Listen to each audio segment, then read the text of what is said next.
Welcome to the So That's Why podcast, where we unpack the science behind everyday questions. I'm Jen. I'm Chris. And I'm Matt.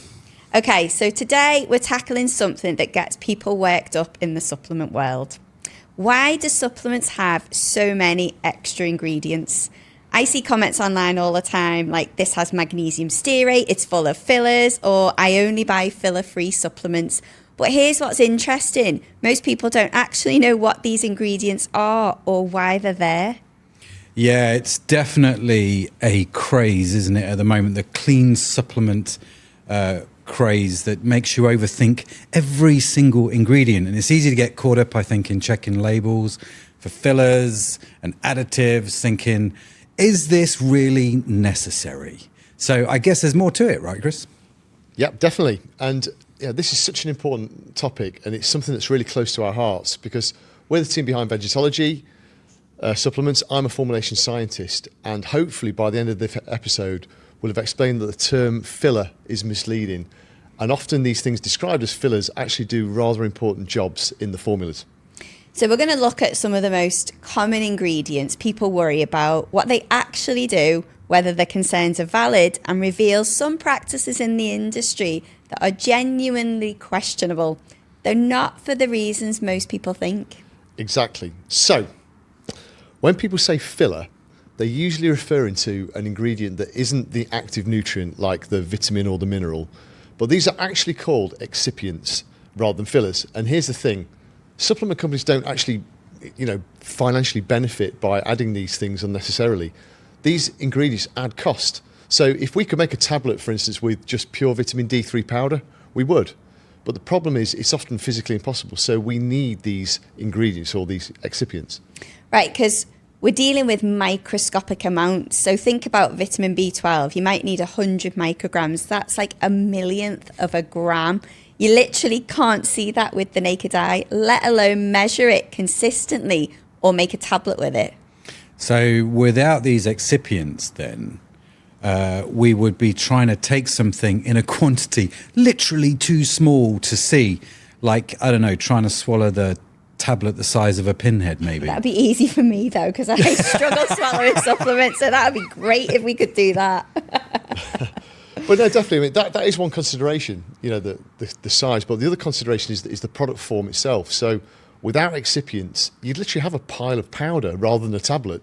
So, and in the case of vitamin B12 or D3 that you mentioned, it'd be a very small pile of powder. But if we talk about what these ingredients or excipients actually do, there are several categories depending on the product type. So with the example of tablets, we need binders to literally hold the tablet together.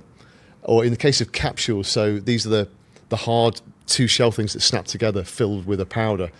We need these ingredients to actually get the mix into the capsule itself. Because it needs a little bit of flow to do that. So if you think of a beach, we like to think of the beach, right? All the time. You've got fine beach sand versus kind of wet sandcastle sand. If you've got fine beach sand, you could flow it through your fingers, right? It'd be almost like flowing a liquid. You could get that into a small capsule very easily through a machine or whatever. But if you've got big, wet, horrible sand, you can make a lovely sandcastle, but you've got no chance of getting that into a capsule because it's too big and heavy and wouldn't flow at all. So what we need in these situations is something to give that flow or improve the flow if it's not quite there. Okay, so let's leave the beach and think a bit about some of the main ingredients that people get worried about. So let's start with magnesium stearate, which is probably the most controversial. So Chris, what is it? So magnesium stearate is a salt of stearic acid, which is totally natural. It's a natural ingredient we consume all day, every day in things like cooking oil, chocolate, or any oily food. And in supplements, we use a very small amount of magnesium stearate, like milligram quantities, to improve the flow of nutrients and help to form tablets. When it comes to capsules, without it, those ingredients often stick to the machinery or refuse to go into the capsules, like that wet sandcastle sand I mentioned. So what is the concern then that people actually have with it? Well, firstly, magnesium stearate, it doesn't sound very natural, does it? No. So that immediately kicks off the kind of chemophobia thing. But there have been some links with issues with magnesium stearate when it comes to the gut. and gut health, but they've been completely defunct. So research shows magnesium stearate can actually improve gut health by preventing biofilm formation. And albeit those benefits are unlikely in a supplement because the levels are so small, it's probably not really doing anything. And then there's also the dose issue to consider. So the FDA considers it safe up to 2,500 milligrams per kilogram of body weight daily. So for like the average 70 kilogram person, that's 175,000 milligrams, whereas you may be getting 50 milligrams in a capsule. So when you actually do the maths on that, it's 0.03% of the safety threshold. And that's if you're the average 70 kilogram person, which I'm not and haven't been for a long time. But it's kind of ironic, right? So avoiding supplements with magnesium stearate whilst eating everyday foods like chocolate that contain far more of the ingredients seems a bit odd. Exactly. It's just the spotlight goes on the wrong things sometimes. So that's magnesium stearate. Now, silicon dioxide, also known as silica or sand. And silicon dioxide is literally essentially sand in its natural crystalline form. You'll know this because you often see little bags of silicon dioxide when you buy a handbag or a Which TV. you do on a regular basis. Yeah. Absolutely. Or the shoe boxes. You get them in shoe boxes, don't you? Now, in supplements, we use a tiny amount of highly pure silica in its amorphous form. And what it does, it prevents clumping of what you're trying to get into that supplement and absorbs moisture. But there is a legitimate concern about silicon dioxide being a nanoparticle, though, isn't there? Some research suggests that nanoparticles potentially behave differently in the body and cause problems. Yeah, absolutely right when it comes to nanoparticles. And the European Food Safety Authority have been reviewing this, particularly regarding use in infant formulas. But it's really important to distinguish here because most silica or silicon dioxide used in supplements is non-nano, which means the particles are larger than would be for nanoparticles and are of no concern whatsoever. So hang on. Silicon dioxide is sand, right? Now, I have spent most of my life trying to get sand out of my sandwiches when I'm at the beach. But apparently in my supplements, I'm now consuming sand again. But it sounds, listening to you talk, it sounds like it's not quite the sort of clear-cut, definitely safe story of magnesium stearate, perhaps. Am I hearing that right? That's true because it's more difficult because of this nano issue, but that's why it's so important to get clarity from supplement brands so they can confirm exactly what they're using or indeed what they're using and what they're not using. So we, for example, we would never use nano-sized ingredients of any variety in our products at Vegetology. Okay, so another ingredient that's often used is maltodextrin. And this is an interesting one because it gets a lot of negative press online. So tell us more about maltodextrin. Yes, so starting with what it is. So maltodextrin is a material that is derived from starch. So it comes from items such as potatoes or maize. So again, it's a completely natural ingredient and of very high purity. And then in terms of what it does, well, firstly, it's very useful at helping to hold things together because it's quite sticky. So it's great for that kind of binding effect in a tablet. But the other thing we found useful is maltodextrin allows us to create a really simple, chewable tablet structure that has a bit of sweetness. And indeed, we use it in our Vegetology vitamin D3 tablets for that reason, because it means we don't need a really complicated tablet formulation full of additional sweeteners and ingredients to make it soft and chewable. We get all of these things from one single excipient, being maltodextrin. So it's perfectly safe and inert, meaning it doesn't do anything negative or positive at the doses used in supplements. And the amounts we're talking about in a tablet are tiny, again, maybe 100 to 200 milligrams. Exactly. And that's the thing about the dose, which again, we've come back to. So you will see online claims about maltodextrin's high glycemic index or negative effects on gut bacteria. But these concerns come from studies using doses that are orders of magnitude higher than those used in a supplement. We're talking about, many grams per day. So it's literally then a case of it's the dose that makes the poison, right? And these negative links have no real relevance on the levels used in supplements. Precisely. And that's a fundamental principle of toxicology. The dose makes the poison, as you say. And at the minuscule amounts used in a supplement, maltodextrin is doing exactly what we need it to do without any effects, negative or positive. It's just doing its job. It's actually a perfect example of why you need to look at real world context. So yes, consuming large amounts of a certain ingredient daily from multiple processed foods might have implications, but a small amount in a chewable vitamin tablet, well, it's a completely different scenario. Yeah, and the filler-free marketing then also misses this point, doesn't it, completely? So a question, I guess, would be, can these excipients, or fillers as some people call them, actually help supplement performance? You're way ahead of me here. As always, Chris. So that's the thing. So well-formulated supplements, they think about ingredient interactions. So there are some nutrients that shouldn't be combined or anywhere near each other in the same formula because they might interact or compete for absorption in the body. So good formulation means needing excipients to keep things apart or to change how and when these different nutrients are released in the body for absorption. Whereas poor quality supplements often just lump nutrients together and hope for the best. I mean, this is all really helpful information for people who, either never check the ingredients list on their supplements, and for those who do. In vegetology, we often get asked about ingredients all the time. We get asked about Carrageenan. Now, this is a textbook case of research misinterpretation. So tell us about Carrageenan. My favourite. So, firstly, Carrageenan is a completely natural gum material obtained from seaweed. It's the kind of slimy stuff in seaweed together with the alginates. And it's used as thickener in food. So you find it in things like desserts and custards. And we use it in the soft gel capsules that we form. And we use it in place of gelatin, which is animal-derived, and it helps to form the capsule itself. We need a tiny amount, like much lower than the levels of possible alternative compounds to Carrageenan. So what are the concerns with this one, and if it's natural? So the concerns are around inflammation potential, but they originate from studies on a different material called polygeenan, which is a degraded derivative of Carrageenan, and it's a completely different compound, not even permitted for use in foods or supplements. It's literally like saying water is dangerous because of studies about hydrogen peroxide. Plus, the studies were on much higher quantities and on animals decades ago, and we know that animal biology differs vastly to human biology. That's right. So with Carrageenan, it's the perfect storm of internet-fueled nonsense because we have people talking about Carrageenan while actually referring to a different compound tested on a different species at a colossally higher level, and it's tarnishing the name of a perfectly safe ingredient. So what we're saying is, if there's an ingredient listed that you see and you're not sure about it, or you've heard concerning information about it, reach out to your supplement company and ask them why they use it. Any reputable supplement company should be able to give you the information you need about an ingredient to put your mind at rest.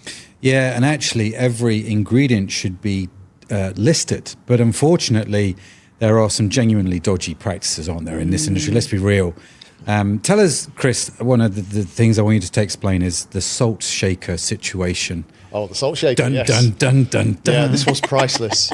So, bit of background. So when companies manufacture supplements in capsule form, I mentioned these are the two pieces that snap together and contain a powder. You need a degree of flow to get whatever you're trying to get into the capsule actually into it. So you remember that analogy I used earlier of the fine sand on the beach would go in quite easily. The wet, perfectly sandcastle sand wouldn't. So we need a bit of a flow aid. So manufacturers blend small amounts of flow agents like magnesium stearate or microcrystalline cellulose directly into the formula and list them on the label. Exactly. Well, when it comes to the last bit listed on the label, we'll come to that now. So you wouldn't believe what sometimes happens. So there are some companies that have their vitamin mix or whatever they're trying to get into the capsule, and it's got no flow, and so they're trying and failing to get it into the capsule. So what they do is they literally, at their machine, they have what can only be described as a big salt shaker full of a flow aid like magnesium stearate, and they're pouring it in and kind of stirring it into this vitamin Seasoning mix. their supplement. Trying to give it enough flow to get into the capsule. But what's crazy is, because they consider this salt shaker contents to be a lubricant or a processing aid, they don't declare it as an ingredient on the product label. Which is wild, right? I mean, that's proper wild, isn't it? So they're using the same ingredients they're criticising other companies for in their marketing material, but they're just not declaring them. Exactly, but what's worse is they'll use far higher levels, because if you think we've got a perfectly optimised, nice blend that Yeah. we've done on a food blender, your Kenwood food blender. Other brands are available. We're not sponsored by them. They're doing it afterwards, in a kind of hopper above the machine. So they'll need far higher quantities. And you can sometimes spot this. So we recently bought some so-called clean capsules from another company containing a plant extract that contained no fillers. We were intrigued actually as to how they'd done it, so we wanted to take a look. And although the plant extract in the capsules was beige in colour, we could see white specks of powder. And there was even a white residue on the capsules and in the bottle. In fact, let's just say it was magnesium stearate white. But there was no mention on the ingredient list of anything white at all. I mean, that's genuinely problematic transparency-wise. At Vegetology, we do list every ingredient, including sub-ingredients, don't we? So if a plant extract is made with maltodextrin as a carrier, we declare it. Oh, definitely. And plant extracts are another great example. So they always have sub-ingredients. So as you say, for instance, our ashwagandha extract is extracted onto maltodextrin.